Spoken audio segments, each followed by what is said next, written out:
Good morning, ladies and gentlemen. Welcome to your favorite.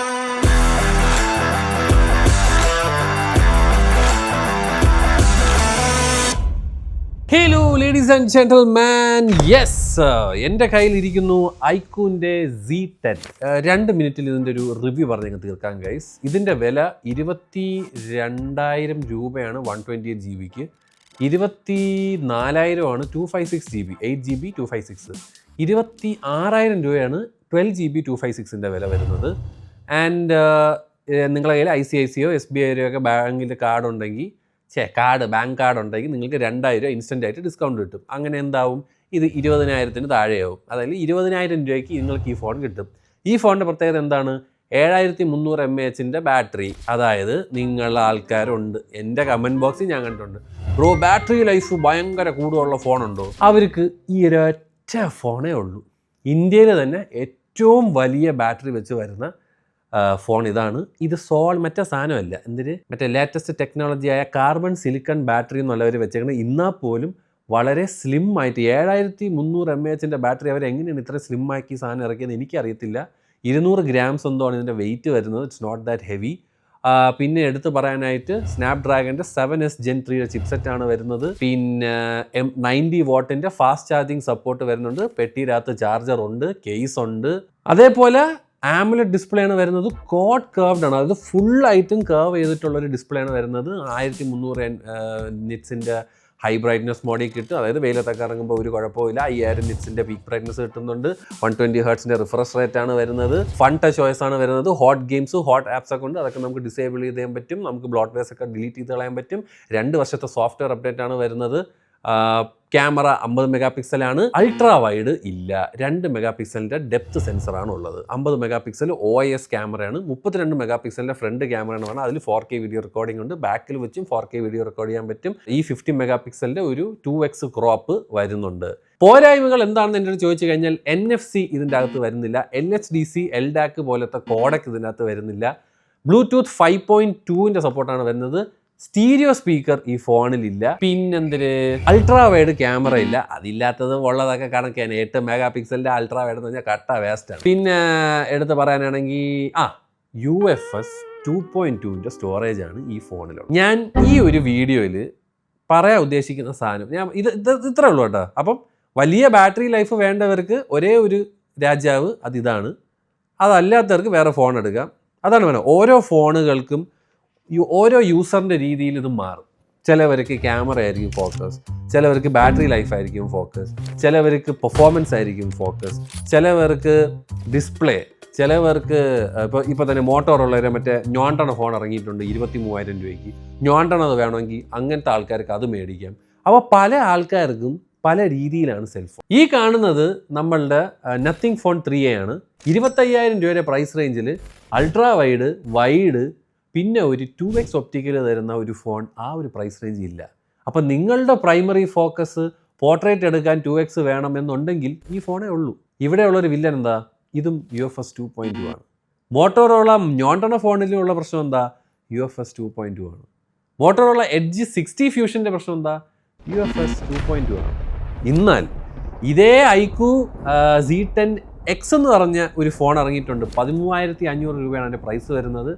അതിൽ stereo സ്പീക്കറും ഉണ്ട്, UFS 3.1 ഉണ്ട്. എന്തുകൊണ്ടെന്നറിയോ? കോസ്റ്റ് കട്ട് ചെയ്തേക്കുന്നത് LCD ഡിസ്പ്ലേയിലാണ്. ചില കാര്യങ്ങൾ അങ്ങനെയാണ്. എന്തെങ്കിലും അവർ പിടിക്കും. അതായത് ഈ കമ്പനി വെറുതെ ചുമ്മാ മറ്റേ മനക്കണക്ക് വെച്ചിട്ടല്ല ഈ സാധനം ഇറക്കണത്. അവർക്ക് പ്രോപ്പറായിട്ടുള്ളൊരു ബഡ്ജറ്റിംഗ് ഉണ്ട്. ആ ബഡ്ജറ്റിങ്ങിൽ ഏത് സാധനം, അതായത് ആൾക്കാർ നോക്കാത്ത ഏത് സാധനത്തിൽ കയറി പിടിച്ചു കഴിഞ്ഞാൽ അവർക്ക് ലാഭം ഉണ്ടാക്കാം എന്നുള്ളതാണ് നോക്കുന്നത്. ഫോർ എക്സാമ്പിൾ, മെജോറിറ്റി ഓഫ് ആൾക്കാർ ബ്ലോട്ട്വെയർസും ആഡ്സും നോക്കാറില്ല. അതായത് എൻ്റെ ഈ ചാനൽ വന്ന് കാണുന്നവരോ അല്ലെങ്കിൽ ടെക്കിനെ പറ്റി നല്ല വിവരമുള്ളവരെ പറ്റിയല്ല ഞാൻ ഈ സംസാരിക്കുന്നത്. നമ്മുടെ ഇന്ത്യ മഹാരാജ്യത്ത് ഒരു വലിയ സംഘം ജനമാണുള്ളത്. ആ ജനം ബ്ലോട്ട്വെയർ എന്താണെന്നോ ആഡ്സ് എന്താണെന്നോ നോക്കാറില്ല. അതുകൊണ്ടാണ് 30,000 താഴെയുള്ള മിക്ക ചൈനീസ് ഫോൺസിലും ഈ സാധനം കുത്തി നിറച്ച് വിടുന്നത്. പിന്നെ കമ്പനീസിന് ഇമ്മാതിരി ആഡ്സും ഇമ്മാതിരി ബ്ലോട്ട്വെയർസും നിറച്ച് കൊടുക്കുന്നതിന് കാശ് കിട്ടും. അതും കഴിഞ്ഞിട്ട് നമുക്ക് വേറെ ഒരുപാടുണ്ട്. ഇപ്പം കോസ്റ്റ് കട്ടിങ്ങിനെ പറ്റി സംസാരിക്കാനാണെങ്കിൽ ഒരുപാടുണ്ട്. നമുക്ക് ഫ്ലാഗ്ഷിപ്പ് ലെവലിൽ വരെ ചിന്തിക്കുക. ഫോണുകളുടെ വില കൂടുന്നതനുസരിച്ച് എന്ത് തേങ്ങയാണ് ഉള്ളതെന്നുള്ള ചോദ്യത്തിലാണ് എനിക്കുള്ളത്. ഈ S25 S23 വെച്ച് നോക്കിക്കഴിഞ്ഞാൽ എന്താണ് മാറ്റം എന്ന് നോക്കിക്കഴിഞ്ഞാൽ മൈക്രോസ്കോപ്പ് വെച്ച് നോക്കണം. ബിക്കോസ് ഫാസ്റ്റ് ചാർജിങ് സപ്പോർട്ട് ഇല്ല, ചാർജർ ഇല്ല, ബോക്സിൻ്റെ അകത്ത് ഒരു തേങ്ങയും ഇല്ല. സെയിം സാധനം, കുറച്ച് ഡിസൈൻ അവിടെയും മാറ്റി, കുറച്ച് ക്യാമറ ഇമ്പ്രൂവ് ചെയ്ത്, കുറച്ചൊരു പുതിയൊരു ചിപ്സെറ്റും വെച്ചിറക്കിയിട്ട് ഇതിന് 81,000 രൂപ. അത് 128 GB 75,000 രൂപയാണ്. എന്നാൽ പോലും പ്രൈസ് കൂടുന്നതനുസരിച്ച് എന്തെങ്കിലും ഉണ്ടോ എന്നുള്ള ചോദ്യത്തിനുള്ള ഉത്തരം എനിക്കറിഞ്ഞുകൂടാ. അതാണ് ഞാൻ പറയുന്നത്, cost cutting is a reality. Company cost കട്ടിങ്ങിന് പല സാധനങ്ങളും പിടിക്കും. UFS 2.2 അത് തന്നെയാണ് സാധനം. എൻ്റെ ചാനൽ കാണുന്നവരോ എന്നെ പോലത്തുള്ള ടെക് ചാനൽ കാണുന്നവരോ അല്ലെങ്കിൽ ടെക്കിനെ പറ്റി ട്വിറ്ററിൽ ഇരിക്കുന്നവരോ അല്ല ഞാൻ ചോദിക്കുന്നത്. നിങ്ങളൊരു കടയിൽ പോയി കഴിഞ്ഞാൽ നിങ്ങൾ എന്താണ് ചോദിക്കുന്നത്? ചേട്ടാ എനിക്ക് ഇന്ന ഫോൺ വേണം, 128 GB ആണ്. നിങ്ങൾ UFS സ്റ്റോറേജ് ചോദിക്കാറുണ്ടോ? ചേട്ടാ 256 GB ഫോൺ വേണം, ചേട്ടാ 512 ഫോൺ വേണം. കുറച്ച് പ്രായമായിട്ടുള്ള ആൾക്കാരെ പറ്റിയാണ് ചോദിക്കുന്നത്. നിങ്ങളുടെ ഫാദർ, മദർ, ബ്രദർ അല്ലെങ്കിൽ അമ്മാവന്മാർ, അങ്ങനത്തെ ഒരു ഏജ് ഗ്രൂപ്പ് ചോദിക്കാറുണ്ട്. നിങ്ങൾ കേട്ടിട്ടുണ്ടോ UFS സ്റ്റോറേജ് ഏതാണ്, ഇതിൽ ഏതാ UFS സ്റ്റോറേജ് ചോദിക്കുന്നത് കേട്ടിട്ടുണ്ടോ? അതും പോട്ട് ഐഫോണിൽ എന്ത് ടൈപ്പ് ഓഫ് സ്റ്റോറേജ് ആണ് വരുന്നത് ചോദിച്ചിട്ടുണ്ടോ? അതെന്താ ചോദിക്കാത്തത്? അതെന്താ നിങ്ങൾ ചോദിക്കാത്തത്? എന്താ ഐഫോണിൽ ഏത് UFS സ്റ്റോറേജ് ആണ് അല്ലെങ്കിൽ ഏത് ടൈപ്പ് ഓഫ് സ്റ്റോറേജ് ആണ് അവർ യൂസ് ചെയ്യുന്നതെന്ന് എപ്പോഴെങ്കിലും ചിന്തിച്ചിട്ടുണ്ടോ?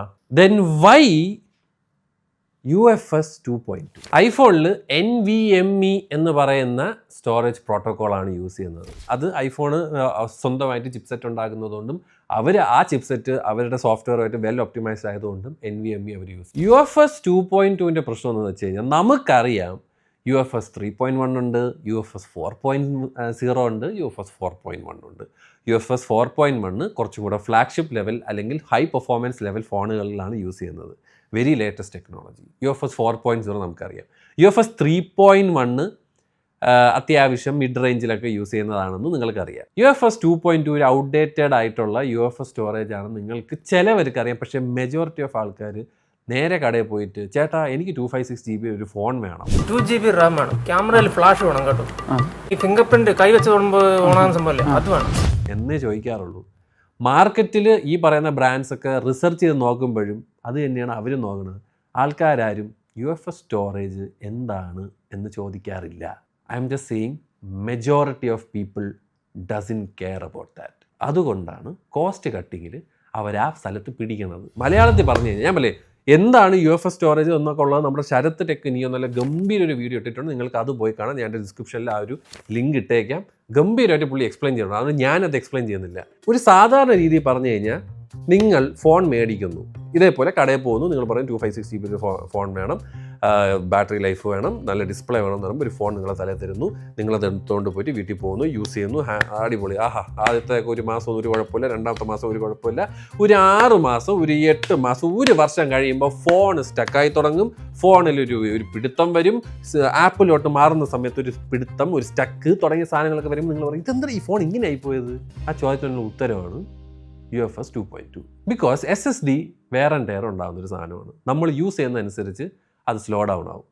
സെയിം തിങ് വിത്ത് എവറിത്തിങ്. എല്ലാ ഈ പറയുന്ന SSD ഉള്ള സാധനങ്ങളും അത് തന്നെയാണ്. നമ്മളുടെ എക്സ്റ്റേണൽ ഹാർഡ് ഡ്രൈവ്, നമ്മളുടെ ലാപ്ടോപ്പിൽ ഇരിക്കുന്ന സാധനം, നമ്മളുടെ ഈ സാധനത്തിൻ്റെ അകത്ത് വെച്ചിരിക്കുന്ന M2 SSD, എല്ലാ സാധനവും യൂസ് ചെയ്യുന്നത്, അതായത് യൂസ് ചെയ്യുന്നതനുസരിച്ച് ഈ സാധനത്തിന് പെർഫോമൻസ് പറയും. ഈ ആദ്യം തന്നെ നിങ്ങൾ ചെയ്യേണ്ട ഒരു കാര്യമുണ്ട്. ഫോൺ മേടിക്കുന്ന സമയത്ത് വിർച്വൽ റാം വന്നിട്ടൊരു കോമഡി സാധനമുണ്ട്, അത് അങ്ങ് ഓഫ് ചെയ്ത് കളയുക. ബിക്കോസ് അത് SSD എന്നാണ് ആ പറയുന്ന 3 GB 6 GB ഒക്കെ എടുക്കുന്നത്. ഒരു കാര്യമില്ല അത്.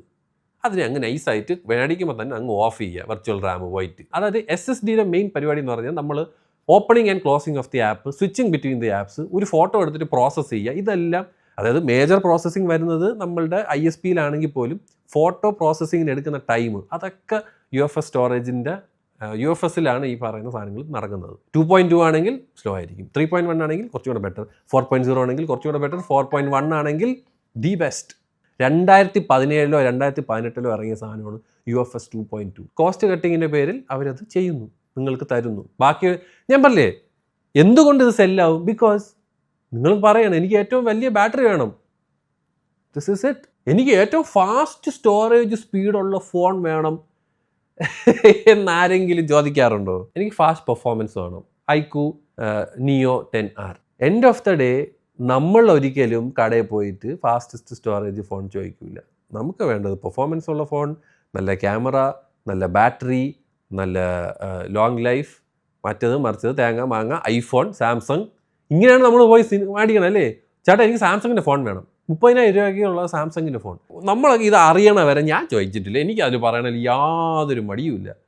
നമ്മൾ ഈ പറയുന്ന സാധനങ്ങളൊക്കെ പഠിക്കാൻ തുടങ്ങിയതിന് ശേഷമാണ് UFS സ്റ്റോറേജ്, മറ്റേത് ക്യാമറയുടെ സെൻസറിൻ്റെ വലിപ്പം, അപ്പർച്ചർ സൈസ്, ഇതൊക്കെ നമ്മൾ നോക്കണതില്ലേ. മെഗാ പിക്സലിനെയും കാട്ടിലും അപ്പർച്ചറും സെൻസർ സൈസാണ് എപ്പോഴും നോക്കേണ്ടത്. അതായത് 3 ലെൻസ് ഉണ്ടെങ്കിൽ 3 ലെൻസിന് സെപ്പറേറ്റ് സെൻസറാണ്. നിങ്ങൾ അതൊക്കെയാണ് നോക്കേണ്ടത്. സെൻസറിൻ്റെ സൈസ് എത്ര, അപ്പർച്ചർ എത്ര. ചിലത് ടെലിഫോട്ടോയൊക്കെ F2 ഒക്കെ ആയിരിക്കും, F2, F2.2 അങ്ങനെ. അപ്പർച്ചർ സൈസ് കൂടുന്നതനുസരിച്ച് ലൈറ്റ് ഒരുപാട് കയറും. പിന്നെ സെൻസറിൻ്റെ വലിപ്പം അനുസരിച്ച് നമുക്ക് ആ ക്ലാരിറ്റിയിൽ കിട്ടും ഷാർപ്പായിട്ടുള്ള ഇമേജസ്. ഞാൻ പറയാം, ഇതൊക്കെ പറയുക എന്ന് പറയുന്നത് നമ്മളുടെ കർത്തവ്യം. പക്ഷേ ഇത് കാണുന്നവർക്ക് ഓൾറെഡി അറിയാം. ഇതൊരുമാതിരി ഈ അറിയാവുന്ന കാര്യം നമ്മളൊന്ന് റിപ്പീറ്റ് മോഡിൽ അടിക്കണമല്ലാണ്.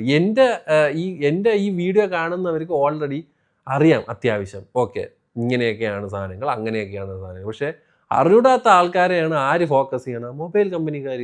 അവർ റിസർച്ച് എടുക്കുന്ന സമയത്ത് നോക്കുന്നത് എന്താ? മെജോറിറ്റി ഓഫ് ആൾക്കാർ they don't care about all these. അവർ ചോദിക്കുന്നത് വേറെ സെപ്പറേറ്റ് സാധനങ്ങൾ. അതായത് ബിഗർ ബാറ്ററി ഒരു ഫോൺ വേണമെങ്കിൽ iQOO C10, നല്ല സോഫ്റ്റ്വെയർ എക്സ്പീരിയൻസ് ഉള്ള ഒരു ഫോൺ വേണമെങ്കിൽ നത്തിങ്. ഐഫോൺ മേടിക്കുന്നവർ അത് നോക്കും. ഏറ്റവും ലേറ്റസ്റ്റ് ഐഫോൺ ആണോ, സ്റ്റക്കാവാത്ത ഐഫോൺ ആണോ. ഞാൻ ഇപ്പോൾ തന്നെ ഇപ്പോൾ iPhone 15, 16 എടുക്കുന്ന സമയത്ത് ഞാൻ ഒരുപാട് പേര് iPhone 16 Proയ്ക്ക് പ്രശ്നമുണ്ടെന്ന് പറയണ കേട്ടായിരുന്നു. പക്ഷേ 15 Proയ്ക്ക് വലിയ പ്രശ്നമില്ലെന്ന് കേൾക്കുന്നു. പക്ഷേ 15 Pro ഹീറ്റ് ആവുന്നുണ്ടെന്ന് കേൾക്കണം. നമുക്ക് ഈ കൺഫ്യൂഷനാണ് ആൾക്കാർക്ക്. ഇതൊക്കെയാണ് അവർ ചിന്തിക്കുന്നത്. They don't care about other things. They don't care the internal, the hardware, how the things are working. No. അപ്പോൾ എനിക്ക് പറയാനുള്ളത്, വലിയൊരു ബാറ്ററി ലൈഫ് വേണം എന്നുള്ള ആൾക്കാർക്ക് this is the only phone which is available. Non run ഫോണിന് വേറെ phone, സോഫ്റ്റ്വെയറിന് ഈ ഫോൺ. എല്ലാത്തിൻ്റെയും പ്രശ്നം UFS 2.2. Why? Because we don't care. Longevity, ഞാൻ പറയാം, എനിക്ക് ഈ ഫോൺ എനിക്ക് ഭയങ്കര ഇഷ്ടമാണ്. But I don't know how long this phone will last. എനിക്കറിയില്ല. യൂസ് ചെയ്യുന്ന ആൾക്ക് അതാണ് ഞാൻ എപ്പോഴും പറയുന്നത്. നിങ്ങൾ യൂസ് ചെയ്തിട്ട് നിങ്ങളൊരു ലോങ് ടേം റിവ്യൂ തരിക. Because I don't no. എനിക്കത് തന്നെ S23 is getting green line. എനിക്ക് ഒരിക്കലും പ്രഡിക്റ്റ് ചെയ്യാൻ പറ്റില്ല. അല്ലെങ്കിൽ പിന്നെ കമ്പനി പറയണം നമ്മൾ ഡെലിബറേറ്റ്ലി ഇത് ചെയ്യണം, ദെൻ വി ക്യാൻ സേ. അല്ലാതെ നമ്മളൊരു 2-3 months യൂസ് ചെയ്യുന്ന സമയത്തോ അല്ലെങ്കിൽ ഒരു 6 മാസം യൂസ് ചെയ്യുന്ന സമയത്ത് I can never understand or I can never come with a prediction that ഇതിൽ ഗ്രീൻ ലൈൻ വരും. മെഷീനാണ്, ദിസ് ഈസ് എ മെഷീൻ, നമ്മളുടെ കയ്യിലല്ല. നമുക്ക് ആർക്കും തന്നെ ഇത് പ്രഡിക്റ്റ് ചെയ്യാൻ പറ്റില്ല. പലതും സംഭവിക്കാം. നിപ്പിൽ ഫോൺ പുകയാം, ചാർജ് ചെയ്യുന്ന സമയത്ത് ബാറ്ററിയിൽ എന്തെങ്കിലും ഒരു വയറിൻ്റെ എന്തെങ്കിലും പ്രശ്നം വരാം, ഒരു വോൾട്ടേജ് ഫ്ലക്ച്വേഷൻ ആവാം. പല കാര്യങ്ങളും ഈ ഒരു സാധനത്തിൽ ഫാക്ടേഴ്സാണ്. Those are the things which I have to say in this video. ഇതൊന്നും നമ്മളുടെ കയ്യിലല്ല. പിന്നെ ഈ സാധനങ്ങളെയൊക്കെ പറ്റി നിങ്ങൾക്കിപ്പോൾ ഞാൻ പറഞ്ഞാൽ എന്തെങ്കിലുമൊക്കെ തെറ്റുണ്ടെങ്കിൽ നിങ്ങൾക്ക് ഡെഫിനറ്റ്ലി വന്ന് താഴെ അത് രേഖപ്പെടുത്താം, എന്നെ പറഞ്ഞ് മനസ്സിലാക്കാം. I'm open to anything. ഞാനും നിങ്ങളെപ്പോലെ പഠിക്കുന്നൊരു വ്യക്തിയാണ്. എനിക്ക് ഇങ്ങനത്തെ ഒരു പാറ്റേൺ തോന്നി. Like I felt like people doesn't. ഞാൻ ആരും കേട്ടിട്ടില്ല ഇപ്പോൾ UFS സ്റ്റോറേജ് ചോദിക്കുന്നത്. ഇത് ഏത് UFS സ്റ്റോറേജാണ്? ഐഫോണിൽ ഏത് UFS ഇതാണ് യൂസ് ചെയ്യുന്നത്, അല്ലെ ഏത് SSD പരിപാടിയാണ് യൂസ് ചെയ്യണതെന്നൊന്നും ആരും ഞാൻ കണ്ടിട്ടില്ല. ഞാൻ ഇതുവരെയായിട്ടും കണ്ടിട്ടില്ല. ഞാൻ ഏതെങ്കിലും ഒരു റിവ്യൂവർ പറയുന്നതിലും കണ്ടിട്ടില്ല NVMe ആണ് യൂസ് ചെയ്യണത്. സോ പെട്ടെന്ന് everybody is talking about UFS 2.2. Oh my god, ഇതായിരിക്കാം. This is one of the reason I think. ബാക്കിയുള്ളത് നിങ്ങളുടെ ഇഷ്ടം. I'm just going to go. Take care, love you all, and yeah, bye.